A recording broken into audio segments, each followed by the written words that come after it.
Hello, everybody. Looks like the gauge says it's empty. Let's take a walk into the kitchen and see what's in the fridge today, guys.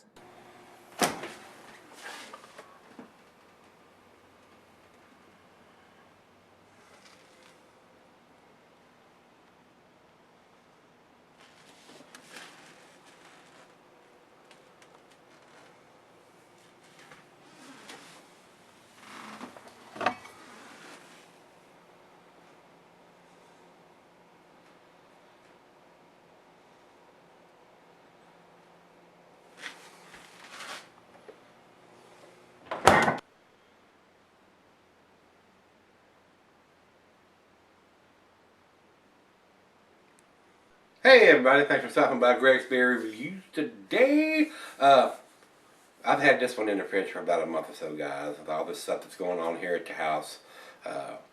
If you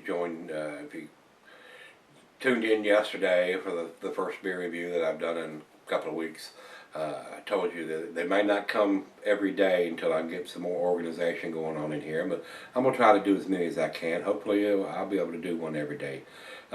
This is Bell's Hell Hath No Fury, and that is a Abbey Dubbel or Dubbel. This comes in at 7. I got two different ones. Beer Advocate 7.7 and Rate Beer says 7.5. Let's see if the bottle has anything on it.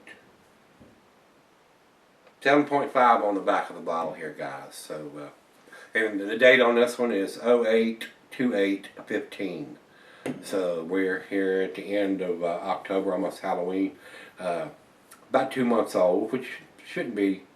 You should be able to keep this beer for a while. So, with that being said, I like to do them as fresh as I can, unless they're monster beers or something like that.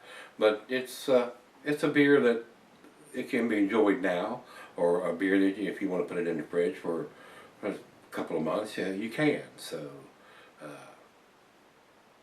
I didn't want to sell this one too long. I actually picked this up locally, so it's a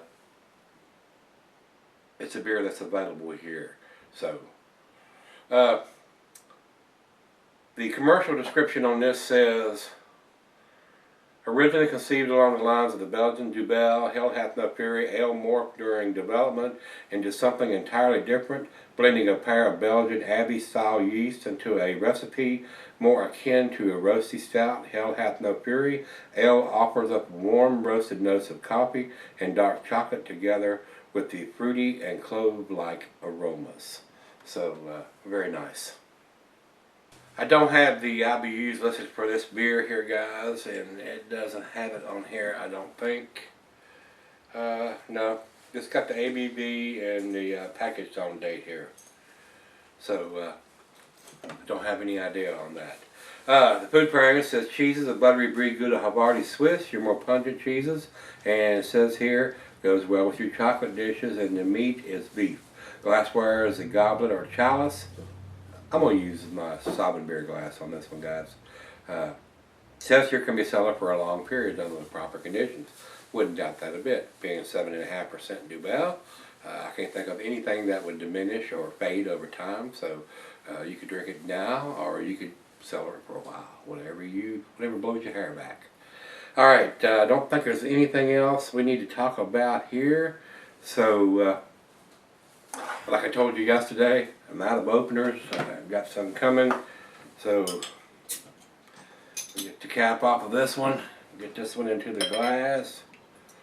Nice dark color on this. Looks like a porter coming out of the bottle. It's not black like a stout would be, but nice cola colored. Might even get some ruby tinges. Let me see, let me get my hand out of the way here. Now it's pretty dark even in the bottom part of this glass. So just a slight hint of some light coming around the outside edges of the bottom part here where it's thinner. Up in the bowl part it's pretty dark. Pretty dark beer. And it didn't pour a massive head, about a half a finger, and I don't think it's going to stick around long. So let's get a nose on it and see what we got. I am getting some rich roasted malt. Maybe a hint of some toffee or caramel in there. Maybe even some coffee too. Rich roasted malt. I mean, almost to the burnt characteristics. Maybe a hint of some cloves. Maybe even a little bit of chocolate in there. So, smells pretty good. Bell's does some really good stuff. I mean, their Two Hearted Ale is my favorite go-to beer, guys. And of course, everybody's heard the hype of Hop Slam and some of the other beers. A lot of people are big fans of Oberon, and they make some nice, tasty beers. They really do. And they're out of Michigan, guys. Wonderful aroma. Cheers.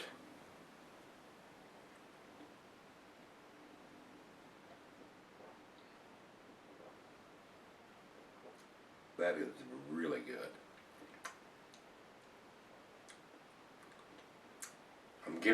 I'm getting some hint of some chocolate in there, and caramel. Slight hint of some cloves.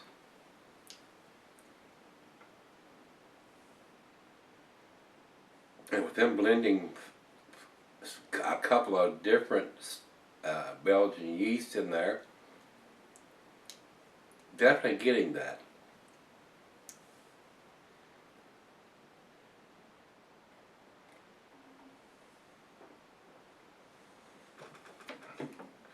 Maybe even some hints of some molasses in there.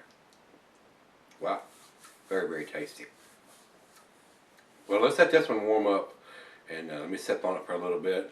Now that we've done all this painting and everything in here, and new carpet, I'm not smoking cigars in the house anymore. So we have to go outside to smoke the cigars, and now it's getting into the end of October, and it's about 50 degrees outside right now, so I gotta go put a jacket on and might go up fire up a stick and sip on this one for a little bit. And it's already got dark outside now, so I have to turn the porch light on, draw all the moths and the flying critters while I'm out there. But I'm gonna sip on it for a little bit, and we'll come back and do the final chug and grade on this one. But it's pretty tasty. I'm not surprised. Bell's does some really good stuff. I'll be right back. All right, guys, I'm back. Been sipping on it here about 35-40 minutes or so. Very nice beer. Now that it's warmed up to room temperature, getting a little bit of some raisins maybe in there. The chocolate is there. The rich roasted malt, almost to the burnt characteristics of the malt. A little bit of nuttiness in there. Very nice. Very, very nice beer. Very enjoyable beer. I would definitely buy this again. It's a very nice beer. Final chug.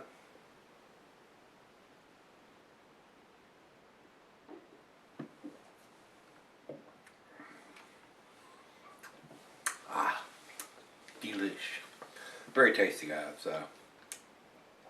For the style that it is, which is an Abbey Dubbel or Dubbel, very well made. 7.5% alcohol, very well hidden. Very tasty, rich roasted malt. A slight hint of some dark fruits, maybe some raisins in there. Caramel, toffee, hints of chocolate. Very nice. Very, very nice. Like I said earlier, guys, Bell's does some really good stuff. They know how to brew beer. They really do. They know how to hype it up too with the Hop Slam. Hype Slam, that's what I call it. But this wasn't an expensive beer. It wasn't too expensive. It's a 7.5%er, so it's going to be a little more than a 5%er, guys. It costs a little more to brew a beer. The more alcohol it has in it, the more it usually costs. I mean, that's just the way it is when you're brewing beer. It's the same for here when I'm home brewing beer. If I'm brewing a 5 or 6% as opposed to a 7 or 8%, the 7 and 8% has more malt. It takes more ingredients to brew that much alcohol, so it costs more to make it. So that's the way it is. You can't get around it. You can't get regular unleaded for the premium unleaded for the price of regular unleaded.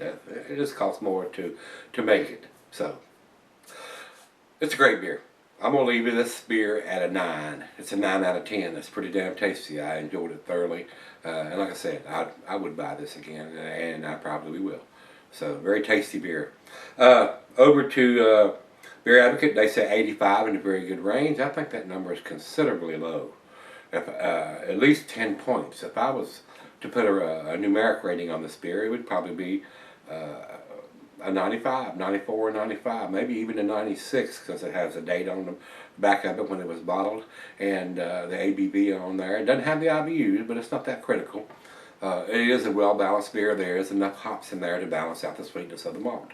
So, very well made. Over to Rate Beer. Rate Beer says 95 and 98 in the style. Great numbers from those guys, and I'm more in line to agree with that rather than what the Beer Advocate guys have got here. I think it's an A beer. So, and according to what Rate Beer got, they've got it at a B beer, not even a B plus, at a B, and I think it's a lot better than that. So, that's where I'm going to leave it. 9 out of 10 for me on this one. Hell Hath No Fury from Bell's Brewing. Very nice double, or Dubbel, however you want to pronounce that word. Very tasty. If you've had this one, let me know what you think of it. I enjoyed it. It was pretty tasty. And let's go see what's in the fridge tomorrow. Yep, I'm gotta get caught up. See y'all then.